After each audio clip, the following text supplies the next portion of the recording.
হয়, চৰকাৰখনৰ কমিটমেণ্টটো কি আছিলে? তেওঁলোকৰ কমিটমেণ্ট আছিলে তিৱা, ৰাভা, মিচিঙক চিডিউল দিয়া। কেন্দ্ৰ চৰকাৰৰ বিজেপি ৰুলিং নোহোৱাৰ আগতে তেওঁলোকে অসমত বসবাস কৰা তিৱা, ৰাভা, মিচিঙক তেওঁলোকে প্ৰতিশ্ৰুতি প্ৰদান কৰিছিলে কি তিৱা, ৰাভা, মিচিঙক অতি সোনকালে ৬ষ্ঠ অনুসূচীত স্বায়ত্ব শাসন প্ৰদান কৰা হ'ব।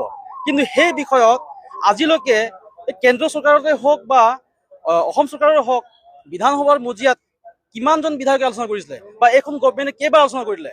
দিব লাগে, আলোচনা হ'ব লাগিছিলে আমাৰ তিৱা, ৰাভা, মিচিঙৰ চিডিউল সন্দৰ্ভত, কিন্তু আলোচনা হৈছে ৬ জনগোষ্ঠী জনজাতিকৰণৰ বিষয়ে। আমাৰ জেনেৰেল কোৱাৰ দৰে আমি আছো এক্সিষ্টিং যিটো 14 ট্ৰাইব, এই 14 ট্ৰাইবৰ আমাৰ পপুলেশ্যন হৈছে 45 to 50 লাখ। কিন্তু আমাৰ ওপৰতে এতিয়া 1.5 কোটি বা 2 লাখ যদি 2 কোটি যদি আমাৰ জাপি দিয়ে, তেনেহ'লে আমাৰ অৱস্থা কি হ'ব? আমাৰ সুবিধাখিনি কি হ'ব? গতিকে আমাৰ ভূমিৰ কথা আহি পৰিছে, ভূমি সুৰক্ষাৰ কথা আহি পৰিছে, আমি অসুৰক্ষিত হ'ম, আমি সংকট হৈছো। গতিকে আমাৰ চিধা কথা, যদি এইখন গভমেণ্টে যদি জোৰ জলমকে যদি আমাৰ ওপৰত 2 কোটি জনসংখ্যা যদি জাপি দিয়ে, তেনেহ'লে অনাদিনত আমি অসম কেনেকৈ আমি কঁপাই তুলিব লাগে, আমি এইটো আমাৰ স্পষ্ট কথা।